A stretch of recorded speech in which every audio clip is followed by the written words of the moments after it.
कच्चे तेल के दाम अब ट्रंप के कहने पे भी क्यों नीचे नहीं आ रहे? यह युद्ध कहां जा रहा है? मुस्तफा खामनेई ने क्या नई धमकी दी है जो आपको बता रही है कि यह युद्ध कितने दिन चल सकता है? लेटेस्ट तस्वीरों में क्या दिखा है, सब दिखाऊंगा इस चैप्टर में, लेकिन पहले एक ट्रेलर देखिए। We've won. Let me tell you, we've won. Early you won, we won. We won the bet in the first hour. Which will substantially reduce the oil prices as we end this threat to America and this threat to the world. We don't want to leave early, do we? इस वक्त Donald Trump छटपटा रहे हैं कि वो कैसे Iran युद्ध से निकल जाएं, क्योंकि उनकी दिक्कत यह है कि वो बता नहीं सकते कि मैं फंस गया हूं। कैसे बताएंगे भाई? उनको दुनिया को दिखाना है अमेरिका नंबर 1 है, दुनिया को दिख रहा है, लेकिन उनको दिखाना कि नहीं मुझे कुछ नहीं हुआ। वो कॉमेडी फिल्मों में नहीं होता है कि धमाका हुआ, आगे से सूट बूट ठीक दिख रहा है, पीछे से पूरा फटा हुआ है कपड़ा। डोनाल्ड ट्रंप की हालत वैसे ही हो रखी है और वो आगे से दिखा रहा है कि देखो मैं सूट बूट में हूं। दुनिया जानती है कि क्या हुआ है। ट्रंप की मजबूरी यह है कि वो ये कह भी नहीं सकते, कर भी नहीं सकते कि वो निकल आए, क्योंकि ईरान तो फोड़ता चला जा रहा है। ईरान न सिर्फ अटैक पर अटैक कर रहा है, बल्कि उसने स्ट्रेट ऑफ हॉर्मुज को बंद करके छोड़ दिया और तेल गैस की सप्लाई रोक दी। दुनिया में हाहाकार मचा हुआ है बॉस। ऊपर से कच्चे तेल के दाम रुकने का नाम नहीं ले। ट्रंप कितनी भी कोशिश कर रहे हैं, कच्चे तेल का दाम कम नहीं हो रहा है। प्रेशर कम करने के लिए ट्रंप 2 कामों में लगे हैं। एक तो स्ट्रेट ऑफ हॉर्मुज का रास्ता खुल जाए, दूसरा कच्चे तेल के दाम कम हो जाए। अगर ट्रंप अपने ये दोनों टारगेट हासिल कर लेते हैं तो उन्हें युद्ध से निकलने का कुछ टाइम मिल जाएगा, कुछ प्रेशर कम होगा उन पर। लेकिन ईरान जानबूझकर ये दोनों नहीं होने दे रहा, क्योंकि उसको पता है जैसे ही स्ट्रेट ऑफ हॉर्मुज खुल गया, लोगों तक तेल पहुंचने लग गया, दुनिया में तेल पहुंचने लग गया, तो जो दुनिया अभी थोड़ी बहुत उसकी बात सुन भी रही है वो भी सुनना बंद कर देगी। ऐसी स्थिति में ट्रंप वही कर रहे हैं जो वो अक्सर करते हैं, माहौल बनाओ, झूठ बोलो, लंबी लंबी फेंको। आप देखिए इधर युद्ध में अमेरिका संघर्ष कर रहा है और ट्रंप नाच के ये दिखा रहे हैं कि आई एम चिल, मुझे कुछ नहीं हो रहा। तुम्हारे देश पे आरोप है कि तुमने बच्चियों को मार दिया 160 स्कूल में बम मार के, तुम नाच रहे हो बॉस। दुनिया भर में लोगों का हलक सूखा जा रहा है कि मेरी नौकरी बचेगी या नहीं बचेगी, मेरे घर में खाना आएगा कि नहीं आएगा, मेरे घर में सिलेंडर तो नहीं खत्म हो जाएगा, मेरे देश की इकोनॉमी का क्या होगा, मेरे शेयर बाजार में लगे पैसे का क्या होगा, मेरे बच्चे की शादी कैसे होगी अगर सिलेंडर नहीं मिला, वहां पर खाना कैसे बनेगा। एक रैली में ट्रंप ने 13 सेकंड में 5 बार कहा कि वी वॉन, वी वॉन। आप सुनिए ट्रंप कैसे ईरान पर जीत का दावा कर रहे हैं और साथ में यह भी देखिए कि ट्रंप की ऐसी छीछालेदर हो रखी है कि वो कह रहे हैं हम जीत गए, पीछे खड़ा एक समर्थक ताली नहीं बजा रहा है। देखिए जरा और सुनिए जरा। Let me tell you, we've won. You know, you never like to say too early you won. We won. We won the bet. In the first hour it was over. But we won. But they gave me a list of names of generals. Sir, you can pick the name you'd like, sir. I said, the name of what? The name of the attack on Iran, sir. And they gave me like 20 names. And I'm like falling asleep. I didn't like any of them. Then I see Epic Fury. I said, I like that name. I like that name. यानी Trump के समर्थकों का जोश भी ठंडा पड़ गया है। वो भी सोच रहे हैं किस आदमी को चुन लिया। कहीं कहीं पे थोड़ी बहुत ताली भी बजाए तो उसमें वो जोश नहीं है जो पहले कभी हुआ करता था। ट्रंप कह रहे हैं कि पहले घंटे में युद्ध जीत गए थे। अगर यही सच है तो 13 दिन से वीडियो गेम चल रहा है। पहले घंटे में युद्ध जीत गए तो 13 दिन से वीडियो गेम खेल रहे हो। जब ट्रंप युद्ध जीत ही गए तो मिसाइल कौन बात की चल रही है, बम कौन बात का गिर रहा है, तेल के टैंकर कौन बात के फूट रहे हैं, रिफाइनरी में धमाका कौन बात का हो रहा है, ईरान को तबाह कर दूंगा कौन बात का कह रहे हैं आप, जब अगर आप पहले दिन में पहले घंटे में जीत गए थे। ट्रंप की बात की 2 कौड़ी की वैल्यू नहीं रह गई बॉस। और इसीलिए जब वो कहते हैं कि युद्ध हम जीत गए तब भी तेल की कीमत कम नहीं होती, क्योंकि कोई भरोसा नहीं कर पा रहा इस आदमी पर। ट्रंप कुछ भी कहते रहे, युद्ध रुकने वाला नहीं दिख रहा, क्योंकि आज पहली बार ईरान के नए सुप्रीम लीडर का पहला बयान सामने आ गया। इस बयान में ऐसी ऐसी बातें हैं जो ट्रंप के होश उड़ा देंगी। ईरान के सुप्रीम लीडर बनने के बाद कई दिनों बाद मुस्तफा खामनेई ने जो पहला बयान दिया है उसमें मुस्तफा खामनेई ने कहा है कि हम शहीदों के खून का बदला लेने से पीछे नहीं हटेंगे। वो कह रहे हैं कि हॉर्मुज स्ट्रेट अभी बंद रहना चाहिए, शहीदों के खून का बदला लेने से पीछे नहीं हटेंगे। हॉर्मुज को रोकने या नियंत्रित करने की रणनीति पर भी काम जारी रहना चाहिए। अब से हमें इस इलाके में अमेरिकी बेस पर अपने हमलों पर फोकस करना जारी रखना होगा। यह आंदोलन इस्लामी क्रांति के मूल्यों का एक महत्वपूर्ण हिस्सा है। मुस्तफा खामनेई कह रहे हैं कि मैं सभी को भरोसा दिलाता हूं कि हम अपने शहीदों के खून का हिसाब लेना नहीं छोड़ेंगे। यह केवल क्रांति के महान नेता की शहादत का मामला नहीं है, बल्कि देश के हर व्यक्ति जो दुश्मन के हाथों शहीद होता है उसकी जिम्मेदारी भी इसी हिसाब में शामिल है। मुस्तफा खामनेई ने क्लियर कर दिया कि ईरान नहीं झुकेगा, न पीछे हटेगा। अब यह युद्ध कैसे खत्म होगा बॉस, यह सबसे बड़ा प्रश्न खड़ा हो गया है, क्योंकि यह युद्ध डोनाल्ड ट्रंप के नाचने से खत्म नहीं होगा। और यहां ईरान अपनी उंगली पे नचा रहा है अमेरिका को। मुस्तफा खामनेई का बयान ऐसे वक्त में आया है जब कई दिनों से सस्पेंस बना हुआ था कि मुस्तफा खामनेई सही सलामत है भी या नहीं। हमले के बाद से उन्हें सार्वजनिक तौर पर देखा नहीं गया, तो सस्पेंस बढ़ने लगा। ऐसे भी दावे थे कि अमेरिका के हमले में मुस्तफा खामनेई बुरी तरह घायल हो गए और कुछ बोलने तक की स्थिति में नहीं। लेकिन अब मुस्तफा खामनेई का बयान आने से ईरान की सेना को नया बूस्ट मिलेगा। मुस्तफा खामनेई ने दो बड़ी बातें कही, एक तो स्ट्रेट ऑफ हॉर्मुज बंद रहेगा और दूसरा यह कि अमेरिका के साथ देने वाले देशों पर हमले जारी रहेंगे। वो कह रहे हैं कि हमें जो नुकसान हो रहा है उसकी भरपाई भी दूसरे देशों से करेंगे। मुस्तफा खामनेई की ललकार ने डोनाल्ड ट्रंप के दावों का धुआं कर दिया, क्योंकि ट्रंप तो यही माहौल बना रहे थे कि ईरान खत्म है। वहां मुस्तफा खामनेई कह रहे हैं कि भाई सिर्फ मारूंगा नहीं, मेरा जो नुकसान हुआ उसका पैसा लूंगा, उसकी भरपाई करूंगा, नहीं तो तुम्हारे यहां इतना मारूंगा कि जो जितना मेरा यहां नुकसान हुआ है उतना तुम्हारा नुकसान होना चाहिए। यानी भाई दोनों तरफ से कोई नहीं झुक रहा। फंस गए हम, फंस गई है दुनिया, फंस गया मिडल ईस्ट।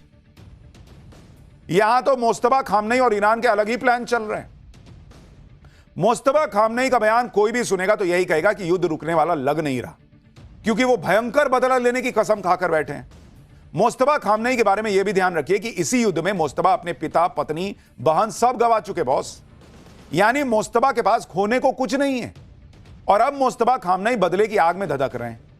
खामनेई ने अपने परिवार को लेकर कहा कि मेरे पिता के अलावा जिनकी मृत्यु एक सार्वजनिक मुद्दा बन गई है, मेरी प्रिय और वफादार पत्नी जिनसे मुझे बहुत उम्मीदें थी, मेरी बहन जिसने अपने माता पिता की सेवा में अपना जीवन समर्पित कर दिया और अंत में अपने छोटे बच्चे के साथ शहीद हो गई, और मेरी दूसरी बहन के पति जो एक समझदार और नेक इंसान थे, ये सभी अब शहीदों के काफिले में शामिल हो गए। मुस्तफा खामनेई जिस बदले की बात कर रहे हैं, ईरान की सेना वही बदला ले रही है। भाई ईरान को दिख रहा है कि हम नहीं मारेंगे तो हम तो मर ही रहे हैं। अगर मारते रहे, अगर लड़ते रहे तो शायद दुनिया इसमें पिसेगी तो लोग आएंगे रोकने के लिए। इधर ट्रंप अमेरिका में जीत का दावा कर रहे थे, उधर ईरान ने समंदर में अमेरिका का ऑयल टैंक ही फोड़ दिया। आप तस्वीर देखिए, डोनाल्ड ट्रंप कह रहे हैं नाचते हुए कि हम जीत गए, ये जीत की निशानी है, तुम्हारा टैंक फोड़ दिया, टैंकर फोड़ दिया ईरान ने। ईरान ने दावा किया है कि अमेरिका के ऑयल टैंकर सफेसी विष्णु पर हमला किया है उसने। अमेरिकी स्वामित्व वाले इस शिप का मार्शल आइलैंड के झंडे लगा। IRGC नेवी ने कहा कि पर्शियन गल्फ के उत्तर में यह जहाज था। जहाज को लगातार वार्निंग दी गई, जब वो नहीं माना तो उड़ा दिया। दावा है कि ईरान ने सुसाइड बोट से जहाज को उड़ाया है। सुसाइड ड्रोन तो सुने थे, लेकिन अब ये सुसाइड बोट क्या है भाई? ईरान ने कौन सा नया हथियार निकाल लिया, उसकी डिटेल भी आपको बताऊंगा। ईरान ने समंदर में कैसे अमेरिका के कमर्शियल जहाज को उड़ाया वो आपको बताता हूं।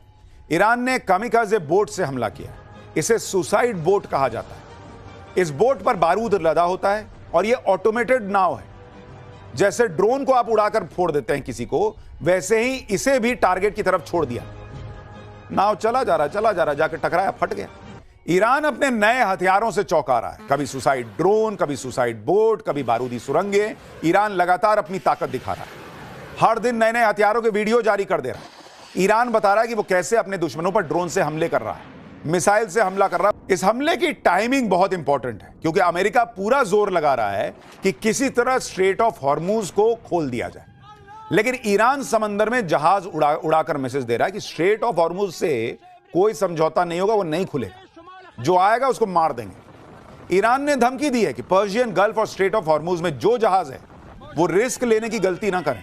ईरान ने कहा कि कोई भी नुकसान का जिम्मेदार अमेरिका होगा। यह हमला ऐसे वक्त में हुआ है कि इसके कुछ ही घंटे पहले ट्रंप ने कहा था कि ऑयल टैंकर्स को वहां से गुजरना चाहिए। ट्रंप ने कहा कि उन्हें लगता है कि स्ट्रेट ऑफ हॉर्मुज में फंसे जहाजों को वहां से गुजरना चाहिए। ट्रंप कह रहे हैं कि एक ही रात में अमेरिका ने ईरान की सारी माइनर शिप को उड़ा दिया है। माइनर शिप को यानी ट्रंप एक तरह से भरोसा दे रहे थे कि अब वो ईरान की कोई माइंस शिप वहां पर है ही नहीं, जाओ तुम चलो आगे बढ़ो। कौन लेके जाएगा जहाज बॉस? जहाज फटेगा वो मरेगा, ट्रंप थोड़ी कोई नुकसान झेलेंगे। इसी वजह से कहा जा रहा है कि क्या ट्रंप की एक बेतुकी सलाह की वजह से कई जहाजों को नुकसान उठाना पड़ा। पहले 9 मार्च को डोनाल्ड ट्रंप ने कहा था कि इन जहाजों को स्ट्रेट ऑफ हॉर्मुज से गुजरना चाहिए, कुछ हिम्मत दिखानी चाहिए, डरने जैसी कोई बात ही नहीं है। ईरान के पास कोई नेवी नहीं है, हमने उनके सारे जहाज डुबो दिए। जो गए उनके साथ क्या हुआ देखिए। ट्रंप को इतना भरोसा है अपनी सेना पे तो खुद एक जहाज पर बैठे और स्ट्रेट ऑफ हॉर्मुज से गुजर के दिखा दें। लेकिन पिछले 24 से 36 घंटे में ईरान ने स्ट्रेट ऑफ हॉर्मुज और उसके आसपास के इलाके में जहाजों को उड़ाकर ट्रंप के दावे की हवा निकाल दी।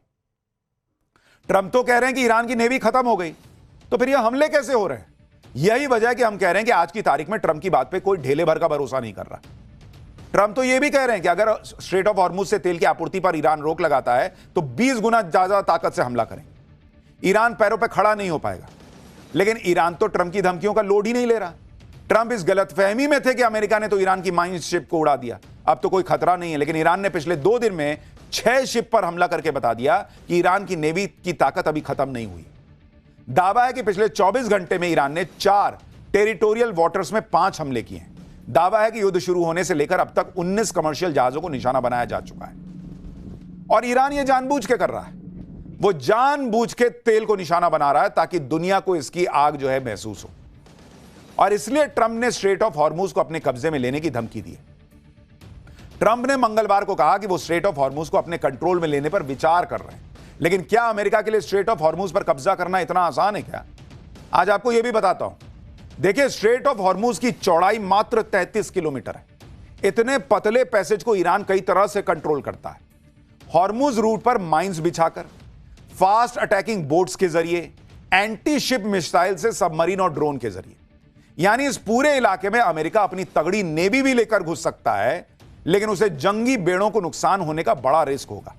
इसलिए अमेरिका स्ट्रेट ऑफ हॉर्मुज के चक्रव्यूह में फंसना नहीं चाहता, क्योंकि इतना संकरा रास्ता है, माइंस बिछी है, 10 तरह का उसने तैयारी कर रखी है। वो जाओगे तो चक्रव्यूह में फंस जाओगे।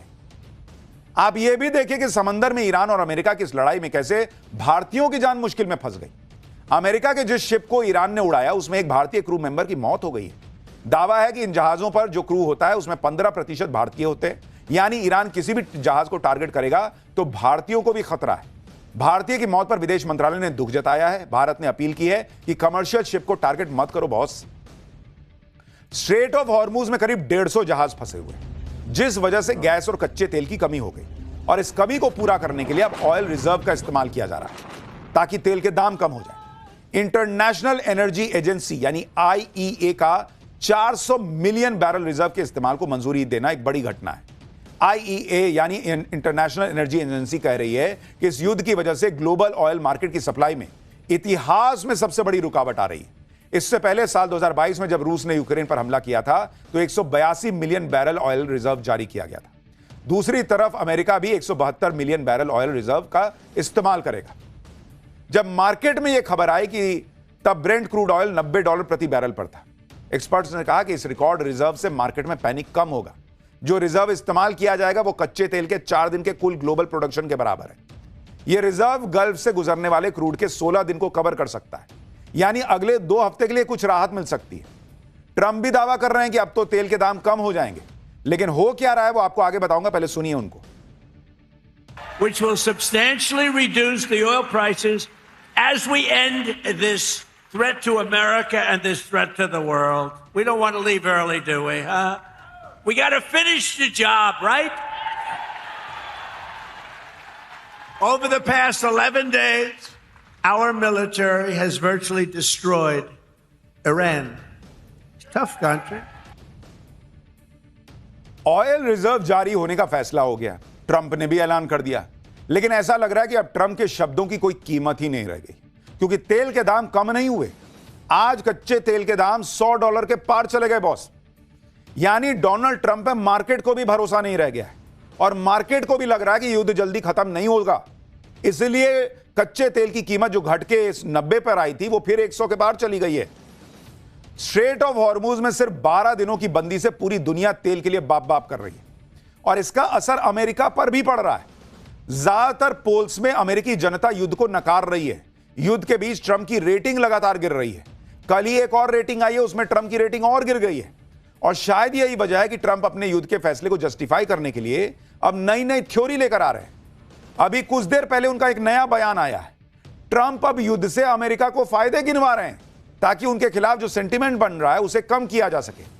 ट्रंप अब कह रहे हैं कि यूनाइटेड स्टेट्स दुनिया का सबसे बड़ा ऑयल प्रोड्यूसर है, इसलिए जब ऑयल की कीमतें बढ़ती हैं तो हम बहुत पैसा कमाते हैं। कैसे आदमी हो यार, पहले कभी नाच रहे हो, कभी कह रहे हो लोग मर रहे हैं जिसमें लोग बाप बाप कर रहे हैं, उसमें तेल अगर महंगा बिक रहा है तो हम तो पैसा कमा रहे हैं। मतलब अपने अमेरिका के लोगों को बता रहे हैं कि घबराओ मत, हम तो पैसा छाप रहे हैं, पैसा छाप रहे हैं, महंगाई बढ़ रही है, लोगों का पैसा निकल रहा है। ट्रंप कह रहे हैं कि प्रेसिडेंट के तौर पर मेरे लिए इससे भी ज्यादा जरूरी और दिलचस्प बात यह है कि एक बुरे साम्राज्य ईरान को न्यूक्लियर वेपन बनाने से रोका जाए और मिडिल ईस्ट और असल में दुनिया को तबाह करने से रोका जाए। मैं ऐसा कभी नहीं होने दूंगा। ट्रंप के इस तरह के दावों पर सवाल उठते हैं कि जब अमेरिका ने पिछले साल जून में ही ईरान की न्यूक्लियर साइट तबाह कर दी तो ईरान न्यूक्लियर वेपन बना कहां से रहा है? मजाक है न्यूक्लियर वेपन बनाना कि पिछले 6 महीने 7 महीने 8 महीने पहले आपने फोड़ दिया, फिर 8 महीने में ईरान ने बना लिया। कागज का बोट बना रहे हैं या कागज से प्लेन बना रहे हैं कि एक कागज फट गया दूसरा लाए और बना के उड़ा दिए। ट्रंप नई नई कहानियां सुना रहे हैं ताकि अमेरिका के हमले के बाद ईरान फिर से न्यूक्लियर बम बनाने में जुट गया। इस कहानी को सुनकर थोड़ा सेंटीमेंट उनकी तरफ आए, उनकी पॉपुलैरिटी जो गिर रही है वो उठे, लोगों को लगे कि अरे ये तो हमारे लिए कर रहा है। सुनिए जरा। As well as Operation Midnight Hammer, where we totally obliterated Iran's nuclear potential. We obliterated it. They don't have nuclear potential.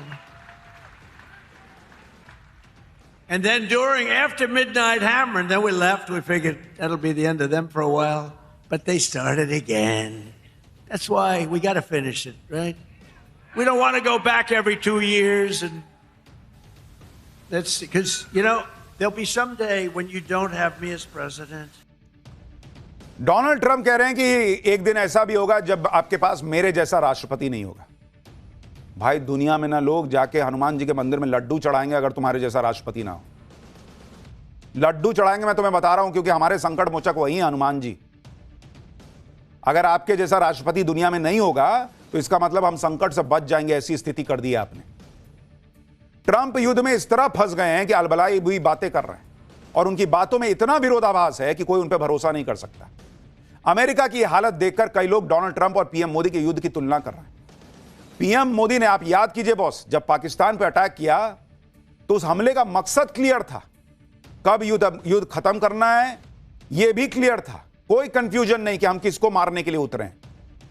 लेकिन आप ट्रंप को देखिए बॉस, उस आदमी को कुछ नहीं पता कि हम क्या हासिल करना चाहते हैं, कोई प्लान बी नहीं है, कुछ नहीं है। युद्ध में घुस गए, निकलना कैसे यह पता ही नहीं है। और इसलिए आपको देखना चाहिए कि देश कितने ही ताकतवर क्यों ना हो, पुतिन घुसे युद्ध में निकल नहीं पा रहे हैं, ट्रंप घुसे युद्ध में निकलने का रास्ता मिल नहीं रहा है, लेकिन नरेंद्र मोदी युद्ध में घुसे भी और निकल भी आए, अपना काम भी पूरा कर लिया और देश की रॉकेट बनी इकोनॉमी को हिलने नहीं दिया। लिमिटेड युद्ध में पाकिस्तान को घुटनों पर लाकर दुनिया को अपनी ताकत दिखा दी। आज की डेट में अमेरिका की क्या हैसियत रह गई? दुनिया हंस रही है कि तुम नंबर 1 देश हो, तुम्हारी क्या ताकत जी, तुम्हारा क्या है डिफेंस सिस्टम जी कि ईरान जहां मन कर रहा है वहां मार दे रहा है। आप सोचिए भारत की ताकत, अपने सैनिकों का शौर्य, कि ऐसे ही ड्रोन आते थे लेकिन कहीं ड्रोन घुसने नहीं दिया हमारी सेना ने, ऐसे ही मिसाइलें दागी थी पाकिस्तान ने, कहीं फूटने नहीं दिया। इसलिए समझिए जो ऑपरेशन सिंदूर में हुआ उसकी अहमियत समझिए बॉस, कि नरेंद्र मोदी कैसे गए, काम हुआ और वापस हम निकल आए भारत। पुतिन से लेकर ट्रंप तक फंसे हुए हैं युद्ध में। ट्रंप चाह रहे हैं कि किसी तरह युद्ध खत्म हो जाए, लेकिन युद्ध कब खत्म होगा ये ईरान के हाथ में, ऐसा लगने लगा। ईरान ने अमेरिका के आगे युद्ध खत्म करने की 3 शर्तें रखी। राष्ट्रपति मसूद पेजेश्कियान इन 3 शर्तों के बारे में बता रहे हैं और कह रहे हैं कि युद्ध रोकने का एकमात्र यही रास्ता है। उन्होंने कहा कि पहली शर्त है ईरान के निर्विवाद अधिकारों को स्वीकार करो। दूसरी शर्त है युद्ध की वजह से ईरान को अब तक जो नुकसान हुआ उसकी भरपाई करो। और तीसरी शर्त है भविष्य की आक्रामकता के खिलाफ निर्णायक अंतर्राष्ट्रीय गारंटी लागू करो। अब यह कैसे होगा बॉस? अमेरिका इनकी भरपाई करेगा? तो शर्त भी ऐसी है कि जो पूरी होती लगती नहीं, इसलिए पता नहीं भगवान जाने कैसे यह युद्ध रुकना है। इन शर्तों के लिए तैयार होना ट्रंप और ताकतवर अमेरिका की सबसे बड़ी हार होगी, और वो होंगे ही नहीं, उनका ईगो ही नहीं मानेगा बॉस। इसलिए वो चाहकर भी युद्ध से निकल नहीं पा रहे। लेकिन आप यह भी देखिए कि एक एक दिन अमेरिका पर भारी पड़ रहा है। आप युद्ध का खर्चा देखिए बॉस। डोनाल्ड ट्रंप अपने देश को भरोसा देके आए थे कि हम अमेरिका को ग्रेट बना देंगे अगेन, मागा मेक अमेरिका ग्रेट अगेन। युद्ध का खर्च देखिए, युद्ध का खर्च, ये अमेरिका के लिए बता रहा हूं आपको, यूएस के लिए। पहले 2 दिन में अमेरिका का खर्च था, पहले 2 दिन उसमें अमेरिका का खर्च हुआ था $5.6 बिलियन, यानी करीब 52,000 करोड़ रुपए पहले 2 दिन में, मात्र 2 दिन के अंदर। और शुरुआती 6 दिन में अमेरिका का खर्च हुआ है, शुरुआती 6 दिन अगर आप देखिएगा उसमें कितना खर्च हुआ अमेरिका का, वो है $11 बिलियन, यानी 1 लाख करोड़ से ज्यादा, 1 लाख करोड़ प्लस। जबकि दुनिया के 60 देशों का सालाना बजट 1 लाख करोड़ रुपए से कम है या उसके आसपास है। और अब ये तो आपको शुरुआती 6 दिन का बता रहा हूं बॉस, आज तो हम 13वें दिन तक पहुंच गए हैं, तो ये 1 लाख करोड़ पे थोड़ी रुका होगा। ये आंकड़ा सिर्फ 6 दिन का है, जबकि आज युद्ध का 12वां दिन है। सोचिए अमेरिका को ये लड़ाई कितनी महंगी पड़ रही है, और अगर ये युद्ध और लंबा चला तो खर्चों का आंकड़ा कई गुना बढ़ सकता है। युद्ध में हो रहे खर्च की यह जानकारी ट्रंप प्रशासन ने अमेरिकी कांग्रेस की एक ब्रीफिंग में सांसदों को दी। कुछ अमेरिकी सांसदों का मानना है कि ट्रंप प्रशासन युद्ध के लिए कांग्रेस से करीब $50 अरब की फंडिंग की अपील कर सकता है। इसी बीच ईरान पर मिसाइलों की बारिश के बाद अब तेजाब की बारिश हो रही है। राजधानी तेहरान के आसमान में तेजाबी बारिश हो रही है। यह बारिश इतनी खतरनाक है कि इसकी एक बूंद भी शरीर पर पड़ जाए तो फफोले हो जाए। इजराइल ने कुछ दिन पहले एक ही दिन में तेहरान के आसपास 30 फ्यूल डिपो पर एक के बाद एक हमले किए थे। इसी हमले के बाद पूरे तेहरान का आसमान धुएं की मोटी परत से ढक गया। दिन में अंधेरा हो गया था। कई दिनों से तेहरान के लोगों ने सूरज नहीं देखा, क्योंकि आसमान में छाया काला धुआं सूरज की रोशनी को ऊपर ही रोक दे रहा है। अब तेजाबी बारिश ने उसकी मुसीबत और बढ़ा दी है। तेहरान में हो रही इस एसिड रेन की वजह से लोगों की सेहत को गंभीर खतरा पैदा हो गया। बच्चों और बड़ों को सांस लेने में दिक्कत हो रही है, फेफड़ों की शिकायत बढ़ गई है, लोगों की आंखों और स्किन में जलन हो रही है बॉस। तेहरान की इस तेजाबी बारिश में कौन कौन से खतरनाक केमिकल हैं वो भी सुनिए। इसमें हाइड्रोकार्बन है, सल्फर डाइऑक्साइड है, नाइट्रोजन ऑक्साइड है। ये केमिकल पानी के भाप से मिलते हैं तो खतरनाक रिएक्शन होता है, जहरीली गैस बनती है और इसी वजह से तेजाबी बारिश होती है। इस एसिडिक रेन से कौन कौन सी बीमारियां हो सकती हैं वो सुनिएगा तो आपको डर लग जाएगा। अगर इस बारिश की बूंदें शरीर पर पड़ जाएं तो फफोले हो जाते हैं, चर्म रोग की आशंका रहती है, आंख में पानी की बूंद चली जाए तो आंखें लाल हो जाती हैं, उनमें जलन शुरू हो जाती है, आंखों की रोशनी अचानक कम हो सकती है, कफ, अस्थमा, गले में खराश जैसी समस्या हो सकती है, सिरदर्द और माइग्रेन की शिकायत हो सकती है, सांस लेने में परेशानी हो सकती है, फेफड़ों को नुकसान पहुंच सकता है और बारिश के पानी में केमिकल के पार्टिकल कई इंफेक्शन की वजह बन सकते हैं। तो इस तरह की खूंखार बारिश हो रही है ईरान में इस वक्त। सोचिए क्या हो रखा है। लेकिन यह तो ईरान और अमेरिका के बीच हो रहा है, लेकिन उनके बीच में जो हो रहा है उसका इंपैक्ट भारत में क्या है। अगला चैप्टर, सिलेंडर बहाना नरेंद्र निशाना। राहुल गांधी और इंडी ने आज गैस और तेल पर क्या कोहराम मचाया। एलपीजी सिलेंडर के लिए लंबी लाइनें, खाने के मेन्यू से छोले भटूरे भी गायब। ग्राउंड रिपोर्ट में पब्लिक क्या बता रही है। ईरान ने भारत के लिए स्ट्रेट ऑफ हॉर्मुज खोल दिया क्या। तेल की दिक्कत अब नहीं होगी क्या, सच क्या है। स्विगी जोमेटो के ऑर्डर पर वॉर का कितना असर, आपके फोन का नेटवर्क भी खा जाएगा युद्ध क्या। और भारत के पास जितना तेल, गैस और जितना आने की उम्मीद, उससे हम कितने दिन सेफ रहने वाले हैं, इसका चैप्टर अब खोलता हूं। ईरान ने जब से स्ट्रेट ऑफ हॉर्मुज को तेल सप्लाई के लिए बंद करने का ऐलान किया, तब से पूरी दुनिया में तेल का संकट गहराया हुआ। भारत अकेला नहीं है। भारत के पड़ोसी देश में तो तेल की संकट की वजह से गोलियां चल रही हैं, लात घूसे चल रहे हैं। पाकिस्तान में लॉकडाउन है, बांग्लादेश में बुरा हाल है। भारत में सरकार ने अभी भी भरोसा दे रखा है कि पेट्रोल, डीजल, गैस और एटीएफ की किसी तरह का कोई संकट नहीं। लोगों को पैनिक करने की जरूरत नहीं है। सरकार को यह भरोसा इसलिए देना पड़ा क्योंकि देश के अलग अलग हिस्सों से एलपीजी सिलेंडर के लिए लंबी लंबी लाइनें लगने की तस्वीरें आ रही हैं। विपक्ष ने एलपीजी की किल्लत को लेकर सरकार पर हमला किया। संसद से लेकर सड़क तक विपक्ष ने एलपीजी के मुद्दे पर मोर्चा खोल दिया। अब यह वाकई एलपीजी की किल्लत है या फिर ईरान अमेरिका वॉर के बीच लग रही अटकलों को लेकर पैनिक बाएंगे। एलपीजी की किल्लत का सच बताने वाली ग्राउंड रिपोर्ट्स हमने इकट्ठा की, लोगों से बात की। स्विगी जोमेटो के ऑर्डर पर कितना वॉर का असर पड़ रहा है, क्या आपके फोन का नेटवर्क चला जाने वाला है, इस युद्ध का कहां कहां इंपैक्ट पड़ने वाला है। गैस और तेल को लेकर राहुल गांधी और इंडी ने क्या कोहराम मचाया है। नरेंद्र मोदी सरकार क्या जवाब दे रही है? भारत के पास कितना तेल और गैस है, कितना आने वाला है, कितने दिन सब सेफ रहने वाला है, आज पूरे डिटेल में आपको समझाने वाला हूं बॉस। ये चैप्टर मिस मत कीजिएगा।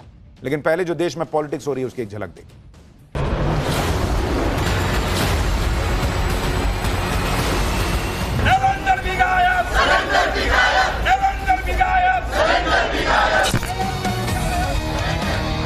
तो देश को कह रहे पैनिक मत करो, अपने आप पैनिक हैं। कांग्रेस लेफ्ट और उसका इकोसिस्टम देश में पैनिक क्रिएट करने में, भय पैदा करने में पूरी ताकत खपा रहे हैं। हम तो सरकार ही फैला रही है। 4 दिन से गैस नहीं मिल रहा है। बाल बच्चा इसे रो रहा है, खाने पीने क्या करें। हम 2 दिन से खड़े हैं।